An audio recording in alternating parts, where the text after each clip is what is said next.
next right. Take the next right. Well, there you heard it. We're going to talk about the navigation apps that we use because we've had an awful lot of questions about that lately. So stick around.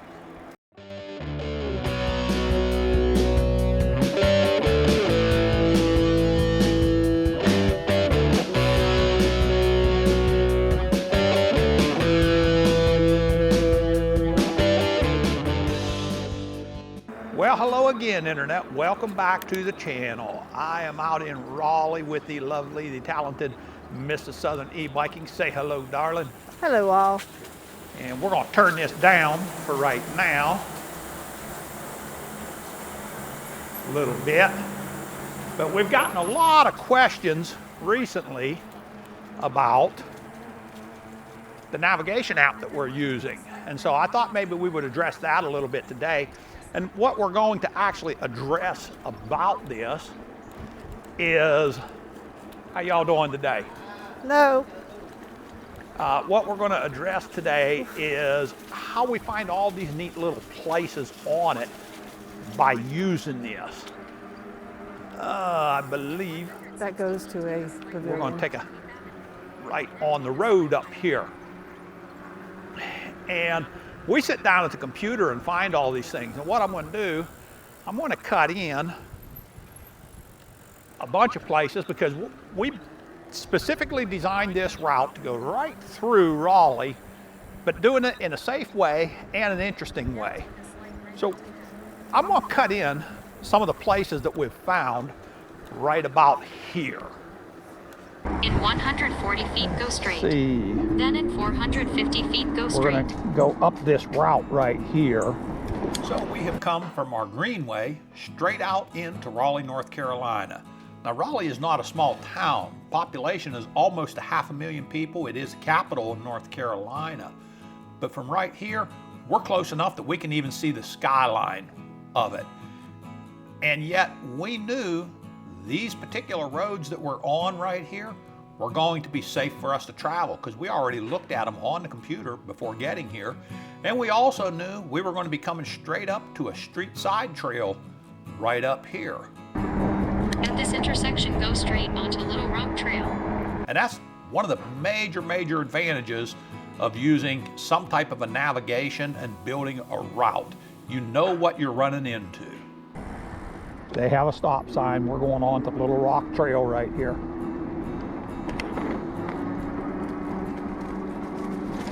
In 400 feet at the intersection, go straight onto Little Rock Trail. Along the way, we went by John Chavis Memorial Park and John Winters Park. Either place would have been a fine place to stop for a little rest or to have a snack or something like that. But we knew there was more square coming up, so we exited the street side trail and got onto East Hargett Street. We already knew coming into it that this was a bike-friendly street right here. It has a shared lane. I'll grant you it was the weekend, so it was not as busy as it could be, but this is a shared lane, and we was able to route our way over to Moore Square, which would be a great place for us to go ahead and take a break for a little while. We are coming into Moore Square Park. And this is something that, quite frankly, I would have bypassed if I wasn't building this route on the computer. If I was just winging it, I would have taken a much more residential streets around here and never even ventured into downtown, not knowing that these are all bike-friendly roads right here. Now, this particular park right here is one of 4 that's 2 blocks outside the North Carolina capital. And it gives you a chance to sit down and take a little breather. You've got some food vendors here, and for somebody like Michelle and I from out in the country, it's a chance to take in some of the sights and sounds of the city. So I wish we could have spent a little bit more time here, but the days are getting short, and we need to go ahead and roll on. So upon leaving Moore Square, we went out one of the main streets, and we already knew it was going to have a bike lane, and sure enough, it did. And somehow we managed to bypass all the restaurants right towards the middle of the day. We even ended up going past the Krispy Kreme donut shop. I'm not sure how in the world I wasn't able to automatically brake there. But we did want to get down to Mordecai Historical Park. And this is just a block set up right in downtown that has a lot of the old buildings that were here at one time. And it's just a nice little refreshing place to stop, take a little breather. You know, I've lived in North Carolina, just outside of Raleigh, about 20 miles for a long, long time. And I gotta tell you, I never knew this was here and it was in my own backyard.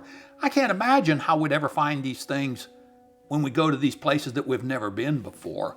But yeah, that's what we run straight across. From here, we had a choice to make.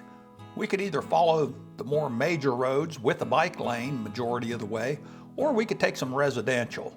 Well, we've already taken some of the main roads through downtown, and so we decided we'll go ahead and route into the residential roads, and that took us all the way back to Crabtree Creek Greenway. Now, there was a section of Crabtree Creek that I felt like was going to still be closed, and so we routed around it. And when we discovered that it was not closed, well, the app kept telling us that we were off of our route, but we could use the map. And we were able to just use the map to find our way to pick up our route again, which in this case was very easy to do because all we had to do was follow the greenway. We was just routing around it. But it's nice to know that if you leave your route, the app is going to tell you your 400 feet to the right is your route, or your route is behind you, or whatever. And you can set it that it will reroute things. We normally keep the route just as it is, and if there's a section we have to go around, well, we go ahead and use the map in them areas right there. So as we continue on down Crabtree Creek Trail, we went all the way out to Lassiter Mill.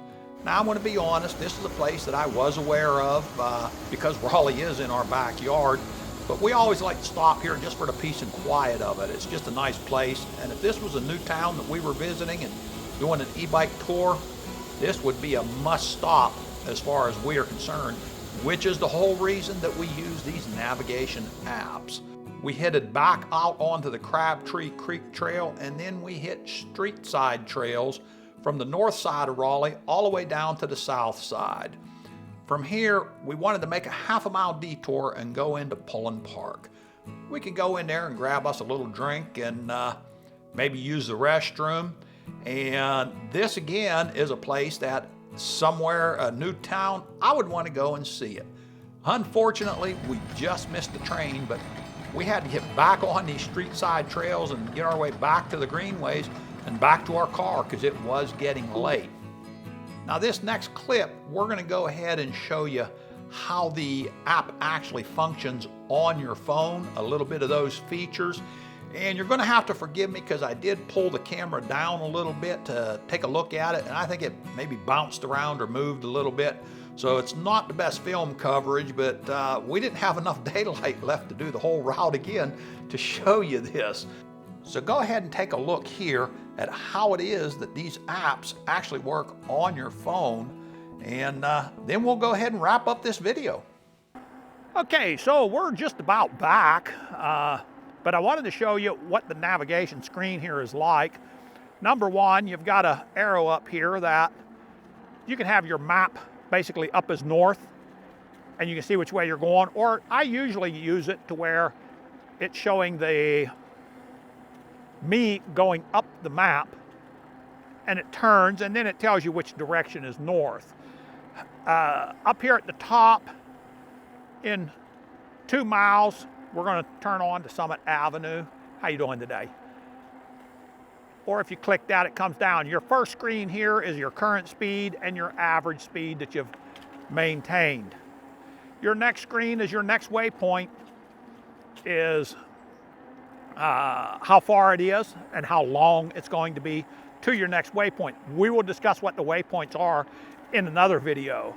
Then you've got how far you've traveled. We've went 22.8 miles so far. We've got 4.1 miles to get back. My apologies for this thing kind of blobbing around on there a little bit. We need to get back.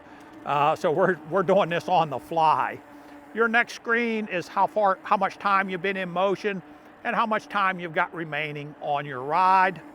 Your next screen is going to be your current grade that you're riding and the grades that you have been riding. You can kind of see what it is right here. We'll go back to that.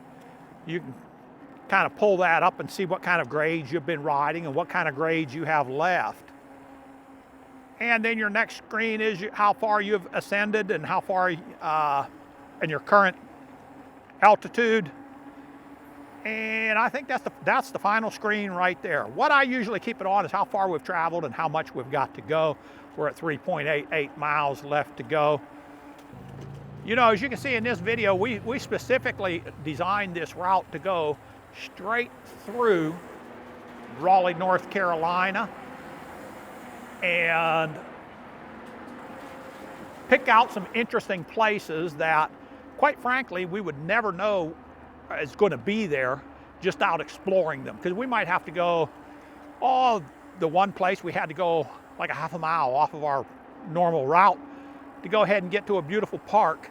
And there's all kinds of interesting points that you might be able to find when you're setting at the computer and build them right into your routes. Especially useful if you're going to new places. I think in an upcoming video, we're going to show you how it is we go about building these routes on the computer. So you're going to want to make sure you stick around for that, and make sure you subscribe and hit that bell so that you don't miss them videos.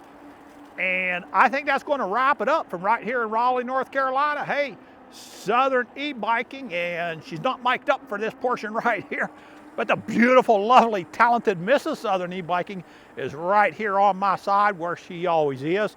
And we're going to tell you, stay safe, God bless, and keep the wheels rolling. Once again, we are out.